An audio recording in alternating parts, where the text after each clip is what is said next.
Major subject history MC6 suggestion. Hello বন্ধুরা, আবারও নিয়ে চলে এলাম ইউনিভার্সিটি অফ গৌড়বঙ্গর অধীনস্থ কলেজ।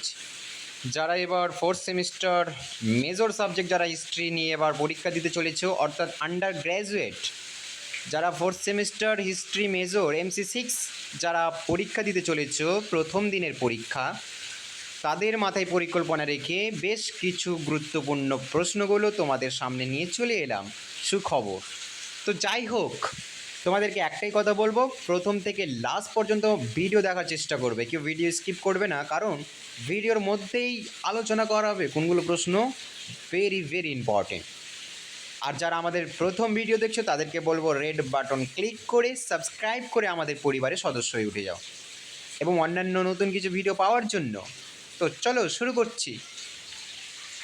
আমরা প্রথম প্রশ্ন যেটা দিয়েছি সেটা হচ্ছে, তুরুক-ই-বাবরি মুঘল ইতিহাসের উৎস হিসেবে এর গুরুত্ব আলোচনা করো। একদম ভেরি ভেরি ইম্পর্টেন্ট প্রশ্ন, সেটা দেখে যাওয়ার একদম চেষ্টা করবে। দ্বিতীয় যেটা প্রশ্ন হচ্ছে, আবুল ফজল ও বদাউনির ঐতিহাসিক অবদান সংক্ষেপে লেখো।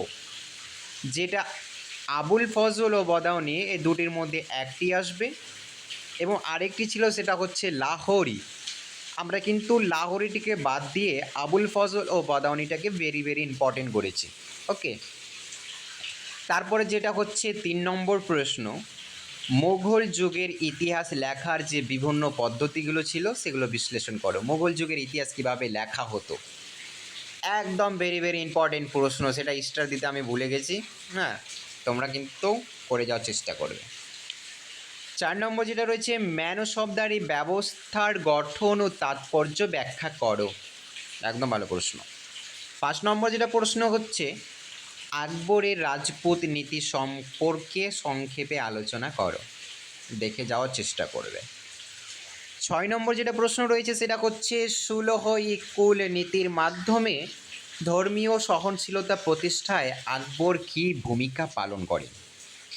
আকবরের যে সুলহ-ই-কুল নীতিটা ছিল, যে ধর্মীয় সহনশীলতার প্রতিষ্ঠায় কী ভূমিকা রাখতো সেই সম্পর্কে কিন্তু লিখতে হবে।